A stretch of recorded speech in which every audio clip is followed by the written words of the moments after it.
और ये एक बहुत ही इंटरेस्टिंग सा टॉपिक होता है, समझने में बहुत ही आसान। आज हम इसके बारे में समझेंगे। जब भी हम किसी भी मेनली ऑर्गेनिज्म के डिस्ट्रीब्यूशन पैटर्न को, ऑर्गेनिज्म बोल लीजिए, स्पीसीज बोल लीजिए, उसके डिस्ट्रीब्यूशन पैटर्न को समझते हैं और उसके पीछे का रीजन समझते हैं, ठीक है, कि वो ऑर्गेनिज्म कैसे डिस्ट्रीब्यूटेड है, डिस्ट्रीब्यूशन को समझ रहे हैं हम, उसके पीछे का पैटर्न एज वेल एज उसके पीछे का रीजन। इन सभी चीजों को जब हम स्टडी करते हैं तो उसे हम बायोजियोग्राफी कहते हैं। इस कंसेप्ट को मेनली दिया था रॉबर्ट मैकार्थर ने as well as EO Wilson ने। अब ये डिपेंड करता है किस पे, कि बैलेंस किस में है। बैलेंस का मतलब हो गया कि कॉलोनाइजेशन की बात की जा रही है, राइट, यानी कॉलोनाइजेशन, यानी ऑर्गेनिज्म एक जगह पे जब आता है तो कॉलोनाइज करता है। Colonisation as well as extinction के बारे में, मतलब मान लेते हैं ये एक आइलैंड है, ये एक आइलैंड है। अब इस आइलैंड पे अलग अलग फीचर आपको देखने को मिल सकते हैं, जैसे कि कुछ ऑर्गेनिज्म इस आइलैंड पे एंट्री ले सकते हैं, कुछ ऑर्गेनिज्म इस आइलैंड पे एंट्री ले सकते हैं और कुछ ऑर्गेनिज्म इस आइलैंड से एग्जिट ले सकते हैं। ये दोनों चांसेस जो है देखने को मिलता है और हम इसे एक आइलैंड कह लेते हैं। तो जब ये एंट्री लेते हैं तो इसी को हम कॉलोनाइजेशन कहते हैं और जब ये एग्जिट लेते हैं तो हम इसे एक्सटिंक्शन कहते हैं। तो डिपेंड करता है कि एक आइलैंड पे कितना कॉलोनाइजेशन है या कितने रेट से एक्सटिंक्शन हो रहा है, इसके बेसिस पे हम आइलैंड बायोजियोग्राफी के बारे में हम स्टडी करते हैं। अब आइलैंड की बात करें तो ये क्या हो सकता है, ये कोई भी एक हैबिटेट हो सकता है जो कि एक लैंड पे पाया जा सकता है, एक ओशन एरिया में पाया जाने वाला एक आइलैंड हो सकता है, कोई माउंटेन का एक पीक एरिया हो सकता है जो कि एक अच्छा खासा कॉलोनाइजेशन स्टेब्लिश करने में कैपेबल हो। अब यहाँ पे डिपेंड करता है कि इस आइलैंड की जो पॉपुलेशन होगी उसे अफेक्ट करने वाले कौन से फैक्टर होंगे। उसे अफेक्ट करने वाले दो फैक्टर होंगे। कौन से? पहला तो ये कि एक ऑर्गेनिज्म, मतलब इस एरिया में ऑर्गेनिज्म की एंट्री रेट कितनी है, या फिर एंट्री बोल लीजिए या फिर इमिग्रेशन बोल लीजिए। इमिग्रेशन कितना शो कर रहे हैं ऑर्गेनिज्म, और साथ ही साथ इमाइग्रेशन कितना शो कर रहे हैं।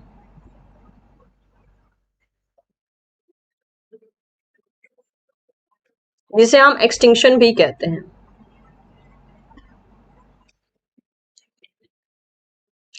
ये जो दो चीज है वो ये बताएगी कि उस एरिया में पॉपुलेशन का साइज कैसा रहेगा एंड एवरीथिंग। तो इसी चीज को जो है हम स्टडी करने वाले हैं। मान लीजिए एक एरिया है, ठीक है, और हम ये कह रहे हैं कि फर्स्ट केस लेते हैं हम जरा यहां से फर्स्ट केस हम ये मान लेते हैं कि ये एक एरिया है जो कि काफी ज्यादा एम्प्टी है, एम्प्टी आइलैंड है। अब ये अगर आइलैंड एम्प्टी है तो क्या देखा जाएगा,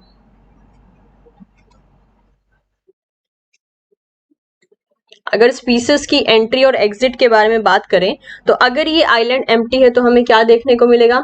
आइलैंड एम्प्टी होने के कारण हम ये देखेंगे कि वहां पे जो एंट्री रेट है ऑर्गेनिज्म का, जो एंट्री होगी ऑर्गेनिज्म की वो हाई होगी, राइट, और एग्जिट होगा वो लो होगा। अब ऐसा क्यों?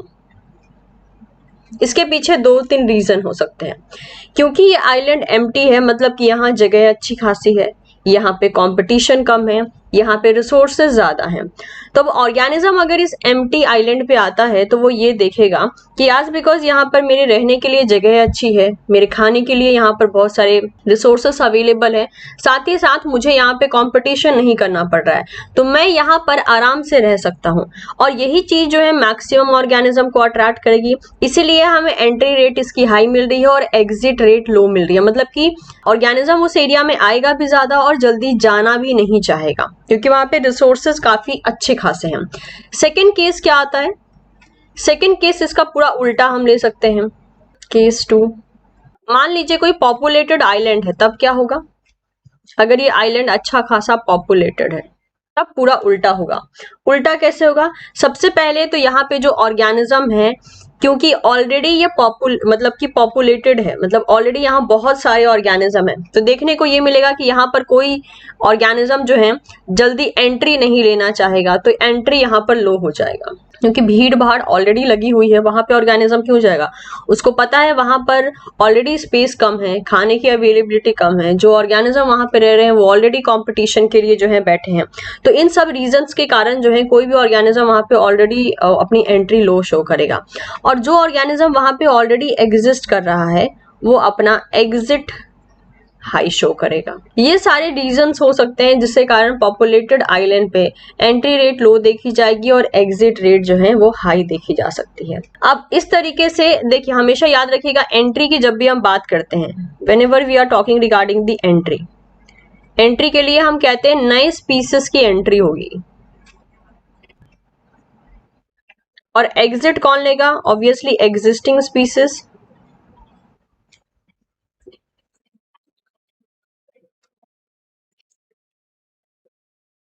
जो स्पीसीज ऑलरेडी वहां पे एग्जिस्ट कर रहा है वो वहां से एग्जिट लेगा।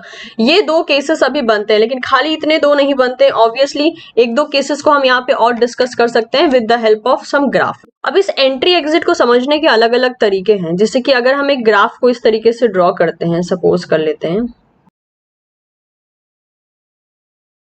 इसमें हमें जो है एंट्री एग्जिट को दिखाना है। तो सपोज कर लेते हैं कि ये वाला जो एरिया है, ये फर्स्ट जो वहां पे वाई एक्सेस है, ये rate of change in organism बता रहा है, ठीक है। मतलब कि रेट ऑफ कितना, मतलब कितने रेट से जो है ऑर्गेनिज्म, मतलब नंबर ऑफ जो स्पीसीज है वहां पर वो चेंज हो रहे हैं। सो रेट ऑफ चेंज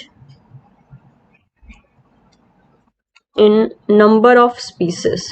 अब ये डिपेंड करता है, अब ये ग्राफ किसके लिए बनाया जा रहा है, चाहे इधर हो चाहे इधर हो। तो कभी कभी तो हम इसे rate of change in species भी कहते हैं, कभी कभी पे सिर्फ ये वाला जो एरिया है, ये वाली जो लाइनिंग है, इसे हम एंट्री रेट के लिए इस्तेमाल करते हैं, एंट्री रेट, और इस वाली लाइनिंग को हम एग्जिट रेट के लिए इस्तेमाल करते हैं। और यहाँ पर दिखा रहा होता है, ये तो रेट हो गया, और उसके बाद जो वाई एक्सेस है यहाँ पे दिखा रहा होता है नंबर ऑफ स्पीसीज प्रेजेंट। अब मैं आपको दिखाती हूँ कि यहाँ पे आप एंट्री और एग्जिट को कैसे प्लॉट कर सकते हैं। ये वाली जो पॉइंट है, ये कौन सी पॉइंट होगी? ये होगी हाई पॉइंट, जिसे हम मैक्स पॉइंट भी कहते हैं। ये दोनों पॉइंट क्या होगी? ये होगी हाई। और ये जो इधर वाली पॉइंट है ये कहलाएगी लो पॉइंट, यहाँ भी क्या कहलाएगी? लो पॉइंट। जो नंबर ऑफ स्पीसीज इधर प्रेजेंट होंगे वो होंगे लो, और नंबर ऑफ स्पीसीज जो इधर प्रेजेंट होंगे वो होंगे हाई। इस तरीके से जो है हमने इस ग्राफ का पूरा जो बोलते हैं ना बैकबोन वो बना दिया।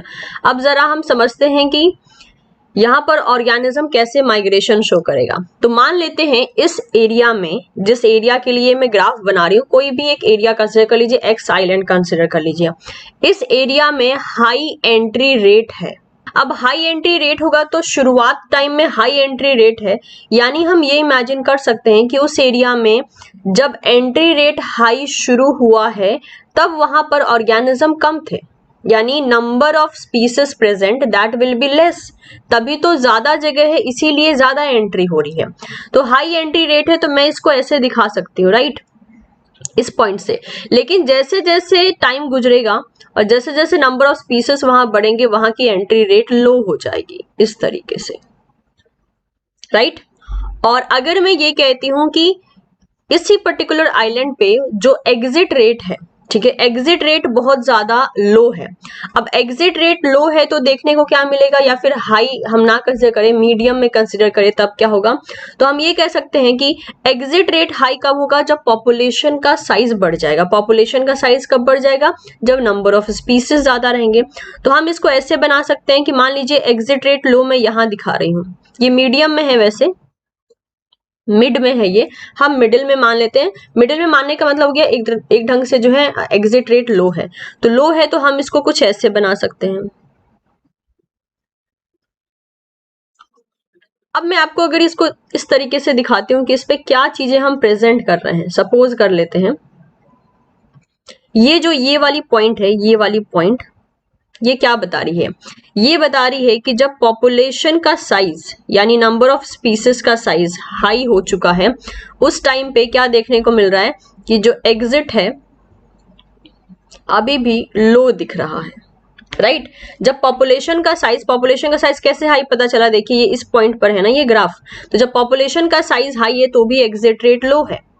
और दूसरी तरफ आते हैं, मान लीजिए ये वाली जो पॉइंट है, ये वाली पॉइंट क्या बता रही है, ये वाली पॉइंट बता रही है कि इस टाइम पर जो एंट्री रेट है वो हाई है। और ये हाई कब है, जब पॉपुलेशन का नंबर उस एरिया में क्या है, पॉपुलेशन का नंबर या पॉपुलेशन का साइज कम है। तो इस तरीके से ये हमें डिनोट कर रहा है। अगर हम चाहें कि इस पॉइंट पे भी हमें पता चले कि क्या दिख रहा है, इस पॉइंट पे हमें पता चल रहा है कि समहाउ एंट्री जो है वो लो हो गई है। कब लो हो गई है, जब पॉपुलेशन साइज ज्यादा हो गया है। और इस पॉइंट पे भी हमें यही पता चल रहा है, इस पॉइंट पे हमें पता चल रहा है कि यहाँ पर जो है एग्जिट रेट वैसे भी लो है, एग्जिट रेट लो है। कब लो है, जब पॉपुलेशन का साइज भी लो है। तो कुछ खास असर नहीं पड़ा। लेकिन अब बात आती है कि यहाँ पे तो हम 4 तरीके के रिजल्ट निकाल सकते हैं, लेकिन फाइनल रिजल्ट क्या कंसीडर किया जाता है, फाइनल रिजल्ट जहां से ग्राफ शुरू होता है वो कंसीडर करते हैं। मतलब कि फाइनल रिजल्ट ये होगा, ठीक है, और एग्जिट के लिए ये होगा फाइनल रिजल्ट। यानी अगर मैं इस ग्राफ के लिए बोलना चाहूं कि एक कैसा ग्राफ है, तो मैं ये बोलूंगी ये एक ऐसा ग्राफ है जो कि एग्जिट रेट लो दिखा रहा है एंड एंट्री रेट हाई दिखा रहा है। ये होगा मेरा फाइनल आंसर एक ढंग से, क्योंकि जहां पर जाकर ये एंड होता है उस पॉइंट को हम रिजल्ट के लिए कंसीडर नहीं करते हैं। और उसके बाद जो है ये एक पॉइंट ऐसा होता है, ये वाला पॉइंट, ये मिडिल वाला पॉइंट, इसको जो है इसको हम क्या कहते हैं, इसको हम इक्विलिब्रियम कहते हैं। यानी ये एक ऐसा पॉइंट होता है जिसमें एंट्री और एग्जिट दोनों इक्वल हो जाते हैं। अब यहाँ पे जो नंबर ऑफ स्पीसीज प्रेजेंट है इसे हम स्पीसीज रिचनेस के तौर पे भी बोलते हैं, क्योंकि आपको पता है डिफरेंट नंबर ऑफ स्पीसीज जो है वो स्पीसीज रिचनेस को बता रहे होते हैं। तो अगर हम यहाँ पे एक कंसिडरेशन लें, यहाँ पर अगर हम कंसिडरेशन लें, पहला कंसिडरेशन लेते हैं, सपोज कर लेते हैं कि साइज के साथ आइलैंड के साइज के साथ स्पीसीज का एंट्री और एग्जिट का रिलेशन कैसा रहेगा। हम नॉर्मली ये कहते हैं कि एग्जिट और एंट्री को जो 2 फैक्टर अफेक्ट करते हैं वो होते हैं आइलैंड का साइज और आइलैंड का डिस्टेंस मेन लैंड के कंपैरिजन में। तो अगर मान लीजिए आइलैंड के साइज अगर छोटा या बड़ा रहता है तो क्या इफेक्ट पड़ेगा, और एक आइलैंड का डिस्टेंस फ्रॉम मेन आइलैंड, तब क्या इफेक्ट पड़ेगा। तो कभी भी जो है हम इन जनरल अगर देखते हैं तो देखिए, अगर हम इस तरीके से ग्राफ बनाते हैं, पहले हम साइज को लेकर बना लेते हैं, तो हमें ये पता है कि अगर एक जगह बहुत बड़ी है तो वहां पे ऑर्गेनिज्म ज्यादा एंट्री लेगा, और वही जगह अगर बहुत छोटी हो जाएगी तो वहीं पे एंट्री रेट जो है लो हो जाएगा। तो अगर हम ये कहें कि नंबर ऑफ स्पीसीज क्या बता रही है, जैसे मैंने कहा स्पीसीज की रिचनेस को बता रही है। और अगर हम यहाँ पर एक्स एक्सिस पर एरिया का साइज ले लें, जिस साइज की हम बात करें जहां पे स्पीसीज एंट्री लेगा, तो उस पर क्या इफेक्ट पड़ेगा। तो हमने अभी अभी क्या कहा, हमने ये कहा कि अगर एक आइलैंड का अगर साइज हाई है, बड़ा है, तो वहां पर नंबर ऑफ स्पीसीज जो एंट्री लेगी वो क्या होगी, वहां पर एंट्री हाई होगी। एंट्री अगर हाई है तो वैरायटी ऑफ स्पीसीज आएंगे, तो मतलब कि वो स्पीसीज रिचनेस को दिखाएंगे, और जितनी ज्यादा वैरायटी आएगी उतने ही ज्यादा स्पीसीज की रिचनेस बढ़ती जाएगी। तो आइलैंड का साइज बढ़ना is directly proportional to species का रिचनेस बढ़ जाना। नेक्स्ट बात करते हैं, अगर इसी आइलैंड की साइज छोटी हो गई, छोटी है, तब क्या होगा, तब एंट्री रेट लो हो जाएगा। अब एंट्री रेट लो है तो आपको पता है नंबर ऑफ स्पीसीज वहां पर ज्यादा नहीं आएंगी, नंबर ऑफ स्पीसीज ज्यादा नहीं आएंगी तो स्पीसीज रिचनेस लो हो जाएगा। अब ये जो 2 केस मैंने आपको बताया, ठीक है, ये जो दोनों केस है, इस दोनों केस को जो है आप यहाँ पर प्लॉट कर सकते हो इन द ग्राफ, और वहां से एक रिलेशन निकाल सकते हो कि एक्चुअल में साइज और स्पीसीज रिचनेस में क्या डिफरेंस होता है। तो देखिए, ये अगर आप ध्यान दें तो ये एक ऐसा रिलेशन बता रहा है जिसे हम कहते हैं डायरेक्टली प्रोपोर्शनल। यानी स्पीसीज की रिचनेस हाई यहाँ पर है, लो यहाँ पर है, एरिया का साइज जो है स्मॉल कहाँ है, यहाँ है, और एरिया का साइज लार्ज यहाँ है। तो हमने क्या कहा, हमने ये कहा कि एरिया अगर बढ़ता है तो स्पीसीज रिचनेस बढ़ेगा। अगर हम बढ़ने वाला पॉइंट देखें तो सीधी सी बात है, इसका ग्राफ कैसे जाएगा, इसका ग्राफ कुछ इस तरीके से जाएगा, राइट, जिसे हम कहते हैं डायरेक्टली प्रोपोर्शनल ग्राफ। अब ये ग्राफ ऐसा क्यों गया, मैं आपको इस तरीके से बताती हूँ जरा। आप खुद देखिए, जब यहाँ पर आइलैंड का साइज छोटा है, आइलैंड स्मॉल है, तो स्पीसीज रिचनेस भी क्या है, स्मॉल है, राइट। और जरा सा हम हायर पॉइंट को जरा मैच करके देखते हैं, जब आइलैंड का आई मीन टू से जब स्पीसीज रिचनेस हाई है तो उस पॉइंट पे अगर हम ध्यान दें तो एक्चुअल में उस टाइम पर एरिया का साइज भी हाई मतलब कि लार्ज है। तो हम जो है इस पॉइंट को दो तरीके से यहाँ पे दिखा सकते हैं। हम ये कह सकते हैं कि ये जो पॉइंट है, ये एक ऐसा पॉइंट है जो कि हमें ये बता रहा है कि स्पीसीज की रिचनेस भी हाई है। कब हाई है, जब एरिया लार्ज है। और नेक्स्ट ये पॉइंट है, देखिए, जो कि क्या बता रहा है, जो कि ये बता रहा है कि स्पीसीज की रिचनेस लो है। कब लो है, जब एरिया का साइज कम है। ये बहुत अच्छे से क्लियर हो गया होगा, उम्मीद करती हूँ। इस पे ऑलरेडी CSIR क्वेश्चन पूछ चुका है कि अगर हम आपको एक फ्रेगमेंटेड लैंड दे दें, ठीक है, उन्होंने क्वेश्चन थोड़ा सा कॉम्प्लिकेटेड बेस पे इसमें पूछा था, बट मैं आपको समझा देती हूँ।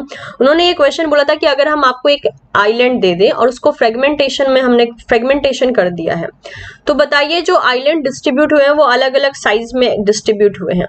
और उन्होंने ऐसा ग्राफ दे दिया था, आपको बताना था कि जो आइलैंड डिफरेंट डिफरेंट साइज में डिस्ट्रीब्यूट हुए हैं उसमें एक्चुअल में जो स्पीसीज रिचनेस है वो कैसे वैरी करेगी अकॉर्डिंग टू द साइज। तो अगर आपको एक रफ आइडिया होता है तो आप अच्छे से जवाब दे पाते हो।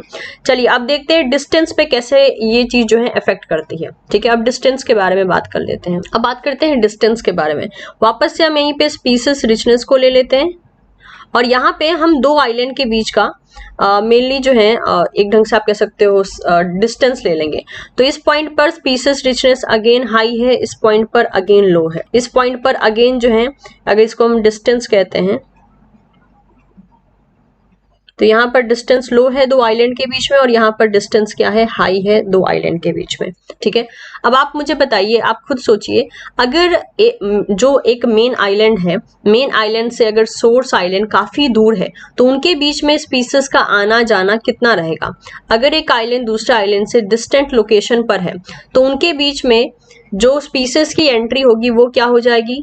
अगर आप खुद सोचिए ना, आपके दोस्तों का घर अगर बहुत दूर है तो आप क्या रोज रोज उसके घर में जाना चाहोगे, नहीं जा पाओगे, राइट, क्योंकि वहां का डिस्टेंस बहुत हाई है।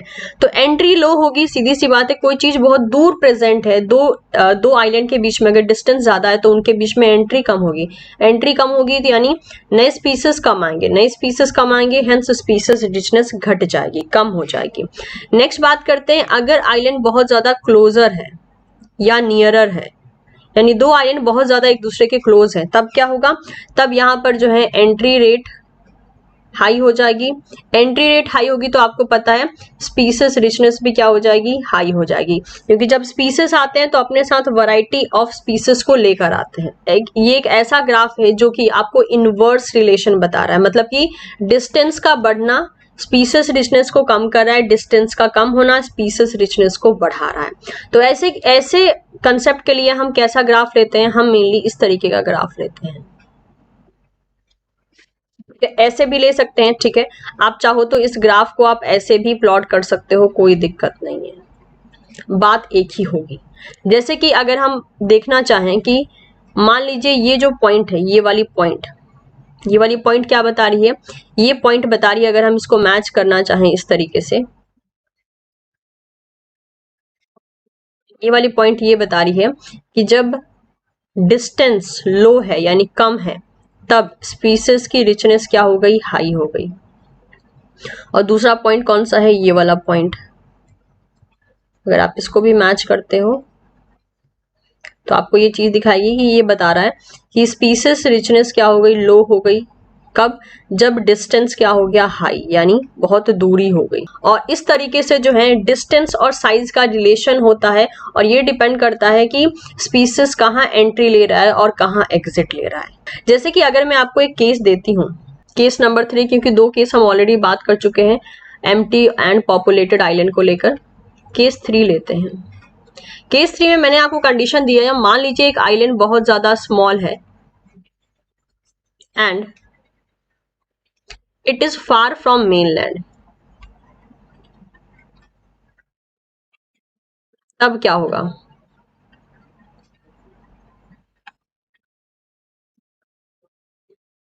अगर एक आइलैंड बहुत ज्यादा स्मॉल है, छोटा है, ठीक है, छोटा है तो क्या होगा, ऑलरेडी जो है एंट्री ऑर्गेनिज्म की कम होगी, एंट्री ऑलरेडी लो हो जाएगी, राइट। और बहुत ज्यादा फार भी है, स्मॉल भी है, फार भी है, तो एंट्री लो होगी और दूसरा क्या हो जाएगा, एग्जिट जो है ऑर्गेनिज्म की हाई देखी जाएगी। छोटा है, रिसोर्सेस कम रहेंगे, जो वहां पे रहेंगे ऑलरेडी वो काफी ज्यादा कंपटीशन में रहेंगे और जिसकी वजह से ये केस देखने को मिलेगा। तो अगर हम इसका ग्राफ बनाना चाहें तो कैसे बनेगा? मान लेते हैं हमने कहा एंट्री क्या है, एंट्री जो है लो है, एंट्री लो है तो हम जो है यहां से दिखा सकते हैं, अगर इसको हमने एंट्री लिया और इस पॉइंट को हमने, इस लाइन को हमने एग्जिट लिया, यहाँ पर नंबर ऑफ स्पीसीज यानी स्पीसीज रिचनेस ले लिया, तो हमने कहा एंट्री लो है, तो एंट्री लो है मतलब कि कुछ यहां से शो कर सकते हैं हम, और एग्जिट हाई है तो एग्जिट हाई को हम कहां से शो कर सकते हैं, क्योंकि एग्जिट हाई इधर होगा तो हम एग्जिट जो है हाई करना है तो ये ऐसे कर सकते हैं। तो अगर CSIR क्वेश्चन देगा एक ऐसे आइलैंड का जिसका एंट्री लो है और एग्जिट हाई है, तो वो आइलैंड कुछ ऐसा आपको नजर आएगा, उसका ग्राफ कुछ ऐसा आपको नजर आएगा। और यही केस अगर हम बात करते हैं केस 4 की, अगर हम बात करें केस 4 में जो है आपको हमने लार्ज आइलैंड दिया, लार्ज एंड नियर आइलैंड दिया, तब क्या देखने को मिलेगा? तो लार्ज आइलैंड है तो क्या होगा, सीधी सी बात है एंट्री भी हाई होगी, नियर है तो भी एंट्री हाई होगी, और एज बिकॉज लार्ज है और इसके अलावा जो है वहां पे रिसोर्सेस बहुत रिच होंगे तो एग्जिट क्या हो जाएगा, एग्जिट यहाँ पर लो हो जाएगा। तो कभी कभी ये जो एंट्री होता है उसे हम कॉलोनाइजेशन का भी नाम देते हैं, और ये जहां पर highest number of species present है उसे हम कभी कभी जो है स्पीसीज पूल भी कहते हैं, कि टोटल नंबर ऑफ स्पीसीज वहां पर कितना प्रेजेंट है। और बाकी सब चीजें तो हैं हमने दिखा ही दी, और ये एक और ग्राफ है जो कि आपके सामने प्रेजेंट होके रखा है, ऑलमोस्ट वही है जो अभी हमने समझा है। तो मैं उम्मीद करती हूँ ये वाला जो पोर्शन है वो आपको अच्छे से समझ में आ गया होगा।